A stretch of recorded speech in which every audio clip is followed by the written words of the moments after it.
Today is Friday, March 21st. We'll tell you about the latest controversy involving President Trump's top advisor, Elon Musk, who now seems to be going beyond the role of cost cutter. Also, a couple of key American allies are warning their citizens about traveling to the U.S.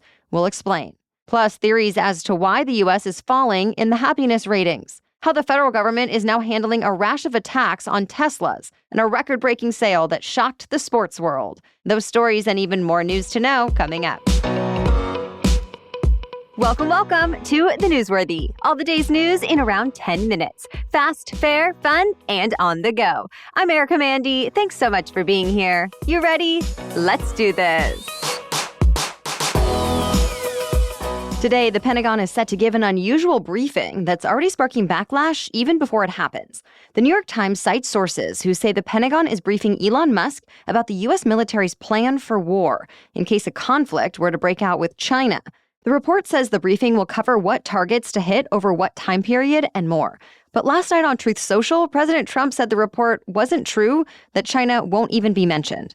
War plans are among the military's most closely guarded secrets, and giving them to President Trump's unofficial advisor would be a huge expansion of Musk's role. To be clear, Musk does have a security clearance, and it's up to Defense Secretary Pete Hegseth to decide who needs to know about military plans. The Times reports Hegseth is among the leaders set to brief Musk, along with the acting chairman of the Joint Chiefs of Staff. It's not clear why Musk might need such a sensitive briefing, but the Times suspects it has something to do with budget cuts, since he might not want to cut anything that's needed in a potential war with China. But Musk could also gain insight into the tools the Pentagon might need and that his company, SpaceX, could sell. So there are conflict of interest concerns. SpaceX already makes billions of dollars from the Pentagon to build new military satellite networks to try to confront rising military threats from China. In fact, SpaceX has become so valuable to the Pentagon that the Chinese government has said it considers the company to be an extension of the U.S. military. As CEO of Tesla, Musk also has a stake in what happens in China, since one of Tesla's flagship factories is in Shanghai and now accounts for more than half of the carmaker's global deliveries. So far, no official comment from the White House or Elon Musk. For the first time since the Gaza ceasefire broke down, Hamas started launching rockets toward Israel. The Houthi militant group in Yemen also opened missile fire yesterday, saying it was targeting Israel's main international airport in response to Gaza attacks. But no one was actually hurt in either attack. On the other side, the Gaza Health Ministry says about 600 Palestinians have been killed since the fighting resumed this week, including hundreds of children. The UN's Palestinian Refugee Agency says some of its teachers, doctors, and nurses were killed as well. Remember, Israel has launched both a ground offensive and a series of airstrikes this week as part of what it says is a pressure campaign to get Hamas to release hostages. The Israeli military says it's targeting terrorist infrastructure. But as we've mentioned before, Hamas is known for operating around civilians as a way to use them as human shields, so the casualties go beyond terrorists. Here in the U.S., the White House says President Trump fully supports Israel and its offensive in recent days. To be continued. American immigration officers are starting to get tougher with tourists and visa holders trying to enter the U.S. News outlets like the New York Times say officers have been scrutinizing their visas and detaining them more often for lengthier periods of time. For example, a German national with a U.S. green card says he was interrogated and strip-searched at the airport. Another tourist was detained after driving into the U.S. from Mexico. Plus, people from France, Canada, the U.K., and elsewhere say they've been detained for weeks, even when they've entered the U.S. legally. And there are very few details about why. U.S. officials are also now requiring most immigration applicants to submit their social media handles, and they've been searching cell phones at airports. This week, one French government official said a French scientist was kept from entering the U.S. for a conference because officials found text messages on his phone that were critical of President Trump. So far, no comment from the White House on specific cases, but the Homeland Security Department defends its actions, saying authorities are just enforcing immigration laws. And one of President Trump's recent executive orders specifically calls for extremely vetting measures. Either way, a couple American allies like the UK and Germany are now adjusting travel advisories, warning their citizens about the risks traveling to the U.S. As expected, President Trump signed an executive order to get rid of the U.S. Education Department. In doing so, Trump said he was eliminating the agency and shifting the power of education over to the states. But even now, the Education Department does not control local learning standards or reading lists, and most K-12 funding comes from the state and local taxes already. Plus, to completely shut down the federal agency, Congress would need to sign off. So for now, the plan is for the Education Department to keep operating in a smaller capacity. The White House says it will keep distributing student loans and grants, special education funding, and more. Still, many education leaders and advocacy groups have condemned Trump's move. Among their concerns, they worry about low-income, rural, and disabled students who rely on funding from the Education Department in its current form. The executive order is expected to be challenged in court. One of the world's busiest airports for international travel is now shut down. Heathrow Airport out of London is going to be closed for the full day. The issue is a fire at a nearby electricity substation knocked out power to the area. It impacted not only the airport, but also thousands of homes. And it means flights are being disrupted for hundreds of thousands of passengers. For now, planes are being diverted to other airports in the UK, France, and Ireland. London's Heathrow says it expects disruptions to last for days. We have more news for you still ahead. But first, this episode is sponsored by BetterHelp. I really do think therapy should be accessible, not just a luxury. But the reality is, traditional in-person therapy can cost a lot, $100 to $250 per session, which adds up fast. But with BetterHelp online therapy, you can save, on average, up to 50% per session. In fact, you pay just a flat fee for weekly sessions at a price that makes sense. And if it can help with things like anxiety or even everyday stress, isn't it worth it? I think so. BetterHelp ensures therapy is within reach. For me, my health, both mental and physical, is important enough that it's worth investing in. So just like I pay to go to workout classes weekly, I pay for therapy. And if you're looking for a convenient, affordable option that lets you fit therapy into a busy life, give BetterHelp a try. Your well-being is worth it. Visit betterhelp.com/newsworthy today to get 10% off your first month. That's BetterHelp, HELP.com/newsworthy. Now back to the news. Once again, Finland has been named happiest country in the world, while the U.S. has fallen to its lowest position ever on the list. The latest World Happiness Report ranks the U.S. as number 24, down from its original spot of 11th back in 2012. Report authors point to a few reasons for the drop, like social trust, saying the share of Americans who trust others has gone down by almost half since the 1970s.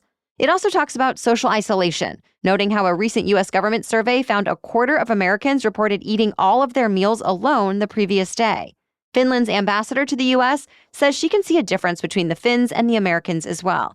She says the Finnish people not only have more trust, but they're also close to nature and have regular sauna sessions. But as far as the U.S. is concerned, she's optimistic, saying Americans do seem to smile more than people in her home country. But that, quote, happiness for us is maybe being content. So remember how we told you about new JFK assassination documents that came out earlier this week? Well, now that more journalists, researchers, historians, and others have gone through them, they've found not a lot of new revelations, but a lot of personal information, like social security numbers and birthdays. The Washington Post reports data from more than 200 former congressional staffers and others was made public. Some of them are still alive and say they're planning to sue. In response to questions about the release, the White House said it put together an action plan to help people who had their information released in these files. But the White House also defended releasing all the information without redactions, saying it was just President Trump delivering on his promise of maximum transparency. Now the U.S. Justice Department is moving to unseal files from the Martin Luther King Jr. assassination, also without redactions. People accused of setting Tesla vehicles on fire are now facing federal charges. Attorney General Pam Bondi publicly identified the suspects yesterday after incidents in Colorado, Oregon, and South Carolina. But there have been others too. In each case, suspects apparently took out their anger against Tesla CEO Elon Musk and his efforts to remake the government on his products. And now Bondi says the Justice Department is cracking down on what she called domestic terrorism against Tesla properties. Still, the attacks seem to be continuing against cars, showrooms, and charging stations. President Trump, for his part, criticized the attacks and efforts to boycott Musk's companies. And last week, he turned the White House lawn into a mini showroom so he could pick out his own Tesla car to buy. Commerce Secretary Howard Lutnick also asked Fox News viewers to buy Tesla stock, which some have called a violation of federal ethics rules, while the White House says it's just showing support for an American company. Either way, for now, Tesla shares keep falling. And in yet another setback for Tesla, the company just made its largest ever Cybertruck recall. Almost all Cybertrucks are now being recalled because part of the car's trim can apparently fly off in traffic, causing a serious safety hazard. Prior Cybertruck recalls have involved failing windshield wipers, trapped accelerator pedals, and other issues. Tesla says it will fix all of the problems free of charge. It's the biggest sports sale in American history. The NBA's Boston Celtics sold to a private equity-led group for $6.1 billion. No U.S. team has ever sold for that much in any sport. It's happening now, even though the Celtics' outgoing owner said it was losing money, partly because the Celtics don't own their home arena, so they have to pay a lease. Plus, they miss out on revenue from concessions, signage rights, and other events. Also, the team has signed high-dollar player contracts for stars like Jaylen Brown and Jason Tatum that have made them one of the biggest payroll teams in sports. The current owner has said none of it matters, though, since the focus is not about making money, but winning championships. And the plan is to have that outgoing owner stay on as CEO for 3 more seasons. All that said, the NBA's Board of Governors still needs to sign off before this deal becomes official. That's it for the main news today, so now it's time for Feel Good Friday, when we bring you one extra feel-good or positive news story before the weekend. But first, I want to talk about our sponsor, Honeylove. You know that feeling when you get home from a long day and immediately want to change into comfy clothes? With Honeylove, it doesn't have to be that way. Everything from their shapewear and bras to their leggings and tanks are designed to be comfortable and functional. Whether I'm in the Honeylove Legging 2.0, which I adore for its soft, breathable fabric, stylish look, and convenient pockets, and wear for working from home, working out, and running errands, or I'm heading to a special event when Honeylove is my go-to for shapewear, giving me support, confidence, and comfort all in one without ever rolling up or down. Or I need new everyday essentials that I'll actually be willing and wanting to wear. Honeylove has me covered and keeps me comfortable. So treat yourself to the most comfortable bras, leggings, shapewear, and more, and save 20% off site-wide at honeylove.com/newsworthy. Use our exclusive link to get 20% off, honeylove.com/newsworthy. After your purchase, they'll ask you where you heard about them, so please support our show and tell them we sent you. Treat yourself to Honeylove because you deserve it. Now back to Feel Good Friday. You know those little book-sharing boxes that pop up around neighborhoods? Well, now the nonprofit behind them is celebrating a big milestone. A ribbon was cut on the 200,000th Little Free Library. In case you're not familiar, Little Free Libraries are small, freestanding boxes where people can leave books and take books. The community book exchanges are often found in neighborhoods, parks, or outside homes, and anyone who wants to take part can do so. The whole goal is to build a sense of community and share the joy of reading. Many of the boxes are creatively designed and sometimes decorated to reflect the local culture. The 200,000th one was designed to look like the very first Little Free Library built in 2009. It looks like a one-room schoolhouse. To celebrate the milestone, some well-read elementary school students were on hand for the ribbon cutting, and the nonprofit gave 200 Little Free Libraries to elementary schools. If you're interested in having your own Little Free Library, you can build or buy a box and register it online to receive an official plaque. And if you want to find one to add your books or check out what's available, you can visit the Little Free Library mobile app. We'll be back tomorrow with our special edition Saturday episode, what the average American needs to know about the current measles outbreak, plus we're hearing from a healthcare worker in the hot zone. Then join us again on Monday for another Daily News Roundup. For now, thank you so much for listening and have a great weekend.